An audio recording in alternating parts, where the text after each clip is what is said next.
Alright, so this is a suggestion via a donation. The name of the video is How Evolution Created the World's Most Scientifically Confusing Monkey. This is coming from Casual Geographics.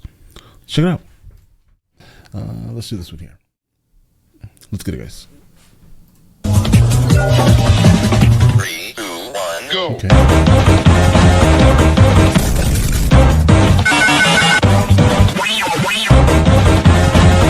Okay, he's a little younger than me. I don't know what these creatures are on the screen. No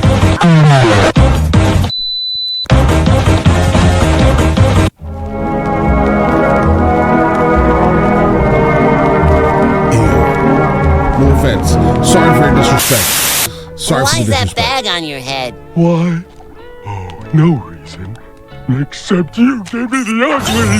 You gave me the ugly. You know, when they say survival of the fittest, it's more like survival of if it works, it works. Because they didn't mean fit as in abs, arms, and selling supplements on Instagram. No, they mean fit as in like how good are you at staying alive long enough to make more of yourself. For example, you won't see a turtle with a Gymshark sponsorship. Yet a mobile boulder has been running the same playbook for a good 200 million years. And it's on islands where evolution really goes off one. You see, the thing is, because islands have more of a cap on how many people can be alive at once, islands have more specialist species than generalists. It's kind of like the job market. The more competitive it gets, the more DMs you get from people pushing Forex or overpriced underquality knives. So it makes sense for the oldest island in the world to have the most creatively questionable creatures on its roster. India divorced itself from the continent of Africa an estimated 150 million years ago, and then proceeded to lose custody of its love child about 60 million years after that, and Madagascar has been on its own ever since, meaning its residents have had nearly 90 million laps around the sun of character development to figure life out, which is how we ended up with the ugliest monkey in the world. Matter of fact, the first time scientists saw it, they legitimately thought it was a squirrel nature tried redrawing strictly from memory. It wasn't until about 100 years later that scientists realized that the ii is actually a primate, meaning this dehydrated gremlin is closer to you than to any squirrel. Although it's not closer to me, bro. Don't disrespect me out here. All right, that is something else. All right, and listen, and that's also not closer to anyone that's watching this video. All right, just going to point this out. Let's stop disrespecting the humans for a second. That's disrespectful. Not a monkey, like I said, it's actually a lemur. Although I don't blame them for taking one look at it and being confused. The ii is built like an identity crisis. It has the body of a monkey, the ears of a bat, the bushy tail of a fox, the dental plan of a rodent, and hands that would have gotten it burnt at a stake in Salem. Even its name is more complicated than it needs to be. Most people say that the ii's government came from the Malagasy phrase, I don't know. As in, they were so disgusted by a fetal golem that they didn't even want to utter its name. Right. Imagine being so aesthetically upsetting that the people naming you decide you're not even worth an identity. Like the name on your wiki is pretty much, I don't know, the ugly stepchild of Madagascar only really makes sense once you see what it does for a living. Form is function, and the ii looks like animal casserole because they're specialists on steroids. Their favorite foods are the grubs that Lion King did a really good job of making actually look good. They use those huge bat ears to listen as they drum on pieces of wood. And once they hear a hollow spot, they use that beaver type overbite to drill through the wood, all while using that tail for balance, as they do this in complete darkness, which they have to since the ii is the world's largest nocturnal primate, which is a title that really means next to nothing since they're still small enough to have to only be active when the sun goes down, and so do their chances of being put out of commission by birds of prey or the biggest op to lemur life. But being the largest being, I can tell, looking at it, it's a new animal for me personally. Right? I don't know about you guys. You guys probably own them or something, right? But personally, looking at it, I'm just like, it looks better when it has its full hair. I'll give you that, right? No disrespect to the primate here, guys, but when it's a baby. Beings are not the only nocturnal primates out there, and arguably that's not a pretty baby. Not even the ugliest, because the tarsier legitimately looks like it's having an internal mental health crisis. But like with the I don't know, form meets function, and this perked out primate having the biggest eyes relative to the body size of any animal means they can take in as much light as possible. This means this pocket-sized primate can hunt in total darkness while also avoiding being snatched up and turned into calories themselves, even though they look fundamentally disturbed by their own existence. Now, see, this one I think looks aesthetically more pleasing than the other one. Listen, those large eyes. Listen, that's cool. The other one, though, nah. Maybe that's why they pull their own plugs in captivity. ii's don't have to factory reset themselves because there's plenty of people that'll do it for free. That's because I didn't mention the weirdest thing about them. ii's have 6 fingers, and one of them's 3 times longer than all the others. And it also happens to be their like a dew claw on like the Great Pyrenees. Middle finger. So when this gremlin goes for groceries, it taps on trees like a Jehovah's Witness going door to door. And it's after using those never not growing teeth to invite themselves in that they use that demonic digit to scoop the grubs out. And if you've ever held an Eye's middle finger, you've both lived my dream and probably thought it was broken. When in fact, that finger has a ball and socket joint that essentially gives it 360 movement. Basically, the way you can move your wrist and your hand is the way this rehab chipmunk moves its finger. That finger is great for grabbing grubs, but also for another favorite pastime of theirs. That pastime being mucophagy, meaning Eyes might not choose their nose, but they sure as hell pick them. And that finger's long enough to pass through the nostrils and reach all the way down its throat. And despite the gag this video gave me that I'm gonna have to edit out, it's not painful for the eye, just to anyone watching. We don't really know exactly why they do this. Some scientific evidence suggests that eating it helps boost our immune system, but honestly, my search history is... Guys, I know a couple of people that would probably enjoy that middle finger. All right? A couple of people. And some of the people that drive in vehicles that I see as I'm passing by them. First enough, I'm really not trying to go down that rabbit hole. But you see, this is the kind of stuff only millions of years of character development in an isolated area can lead to. And where is the sixth finger, guys? I'm looking. I currently am counting 5. I mean, that's exactly how we got the ugliest frog in the world. And I know beauty's subjective, but I defy you to try and defend that. This frog has a name that sounds like I'm trying to test guidelines, and it's found only one place in the world. In the South American Lake Titicaca, which it's named after. Let's not say that. And it's because of where it lives that this frog looks like if Kermit ever snapped and went full Buffalo Bill. Lake, I'm not going to say it again, it's the world's highest elevated lake at 12,500 feet, where there can be only a third of the oxygen you'd expect at sea level. So because frogs can breathe through their skin, the frog's extra post-liposuction looking skin means extra... Frogs breathe through their skin.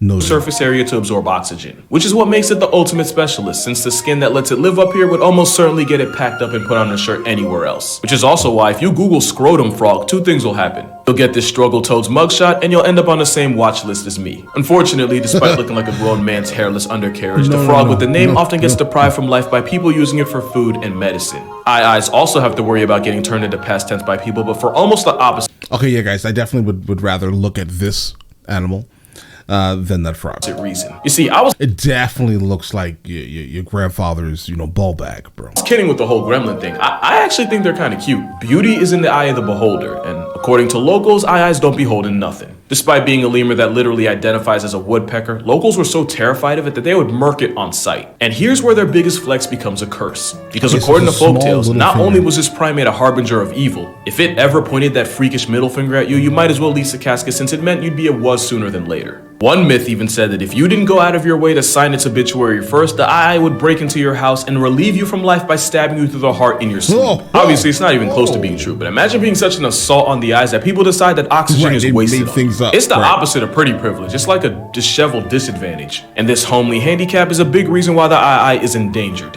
But another big reason is due to habitat loss. Because despite being in the same weight class as like a laptop, eyes are solitary and require all the space that comes with it. And while males can tolerate territory overlap, females ain't having none of that. Especially since eyes, like most lemurs, are female dominated. That includes ringtails, by the way. So King Julian, you know what? I'm gonna leave it at that. And because we're really not that much different, males will run the most outrageous of fades for females, even resorting to levels of erection deflection by pulling males off females while they're actively mating. Which is probably why male eyes will often lock into their females in the process, and they can stay stuck that way for up to an hour. This ensures that the male swimmers make it to the pool party no matter how much the competition tries to run interference. Because ultimately, like I said, eyes aren't that much different from us. They have 2 eyes, a mouth, a desire to breed, and a pair of nipples just like we all do. Except you might not notice them because eye nipples aren't in the neighborhood of where you'd expect them to be, since eye nipples are closer to the groin than they are to the chest. Because that honestly makes no less sense than anything else about a booger-eating, Swiss Army finger-wielding prosimian with a child lock for its junk. Well, not an actual child lock. That'd be weird. But as far as weird goes, it might not even be the ugliest primate on the planet. I say that because the Ugly Animal Preservation Society, yes, that's a real thing, had a vote on the most aesthetically displeasing animal out there, and the eye didn't even make the top 5. You want to know who did? Yeah. This guy right here. The mascot of if it works, then it works. Because scientists believe that a nose big enough for its own license plate and parking space is actually used to help catch a female's attention. As in, one female decided she liked the way big noses hang, and now this monkey's entire personality is a facial flesh sack that I'm probably gonna have to censor. That might be the weirdest thing about them, but it's not the only. Because Schnoz Monkey also uses raging erections as a sign of aggression and a threat. And if you don't believe me, pause this video and Google it. I'll wait. Be prepared to see a red lipstick tube in a black dispenser, if you know what that means. No, thank you, sir. You probably won't see them in zoos, and the internet says it's because their specialized diet is too difficult to replicate. But I really think it's because no zoo wants to end up with a lawsuit because a proboscis monkey felt insecure and decided to mentally scar a child. You probably won't see one of these either, but for different reasons. The snub-nosed monkey is like the shadow clone of the proboscis. Instead of a massive flex on its face, it instead looks like it could unlock Voldemort's phone. These monkeys, especially the golden snub-nose, have to live. Guys, this cannot be considered a not appealing animal. It can't. I'm looking at it. I'm just like, oh, that's a nice looking animal. It's unique. Yeah, sure. It has a snub nose in a sense, right? Sure, absolutely. People have those. Never mind. I'm disrespectful. I'm sorry. Listen. Either way, guys, listen. So the beautiful part about this animal is, I think, it's like it walks on two legs. Mainly this image here. That does not look real, right? This doesn't look real. I look at it. I'm just like, God, that's a nice looking animal. I see the nose. It looks like a skeleton, right? For the most part. But it looks like the nose was removed from the face. But I like it.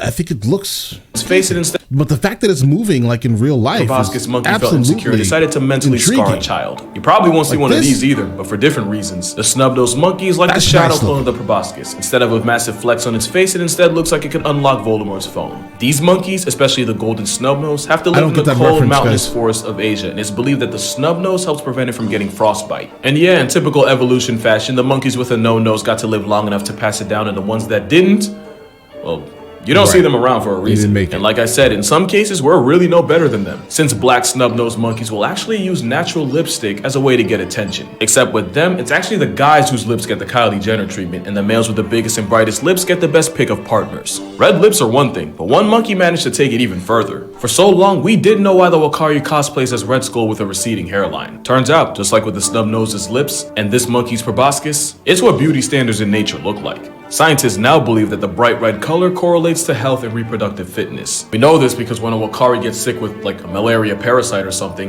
its face will get so pale it'll almost be white. So the redder in the face this crimson chimp is, the healthier he looks and the more females he gets to poke. But the thing with specialist species is they usually only live in one place and they're usually also endangered. The eye is no exception. In fact, at one point we thought they straight up got discontinued back in the 1930s until we accidentally rediscovered them over 20 years later. And today there's believed to be anywhere from 1,000 to 10,000 of them in stock, which isn't great, but they're still doing better than the ugliest animal in the world. So you remember how I said Noseby over here was voted in the top 5? Well, you want to know who was number 1? It was actually the blobfish. The fish that looks like a deflated... I'm sorry, I agree. There's no doubt that that's definitely the worst looking animal on the planet. Easily. Ooh, no, there's another one, guys. A lot of the deep sea animals are disgusting looking in the face, guys. Whale fetus auditioned as a piñata. But honestly, I don't think there's an animal we did dirtier than the blobfish. The streets probably didn't tell you, but this is what they're supposed to look like. It's just that their address happens to be in the bottom of the ocean. So to survive pressure that would turn any one of us into a chalk outline, the blobfish has few muscles, even fewer bones, and no swim bladder. They're basically just a pile of waterproof gelatin with eyes. And you remember the whole form is function thing? Well, if the blobfish looked more like a regular fish, it would instantly flatline and have its insides forced out of its mouth. The problem is, when blobfish get caught in trawling nets and get pulled up, the same body that spent millions of years evolving to live in the crotch of the ocean basically falls apart in itself on land. So, yeah, we basically memed a soul-deficient corpse and called it ugly. And in their defense, if the most attractive person you know got airdropped into the blobfish's neighborhood, no amount of personality would save their face from what the water pressure would do to it. We don't know how many blobfish are left in the world, but consensus says it's something like 400. So yeah, the blobfish definitely got screwed with the whole ugliest animal title. That dishonor definitely should have gone to this thing. It's a Damascus goat, and like the blobfish, evolution didn't hoe this animal. We did. Thanks to selective breeding, we... Number one most disgusting looking animal has just changed from the blobfish, because obviously how we just defined it is the blobfish is actually not disgusting looking in the face. It's just that they're no longer alive. You took them out of their habitat for the most part, right? So you burn them up there, and they have no bones and no real structure, so they just compressed. So okay, so maybe the blobfish is not the most disgusting looking animal in the face. It's definitely this animal. All right.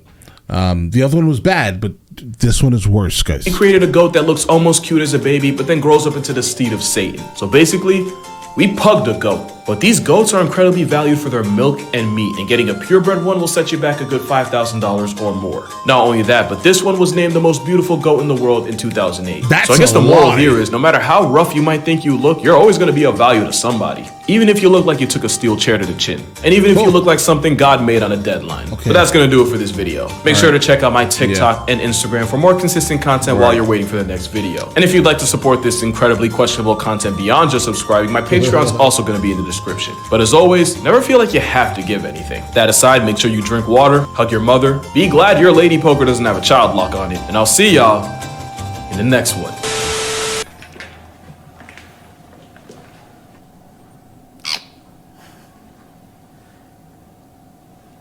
Okay. Yeah.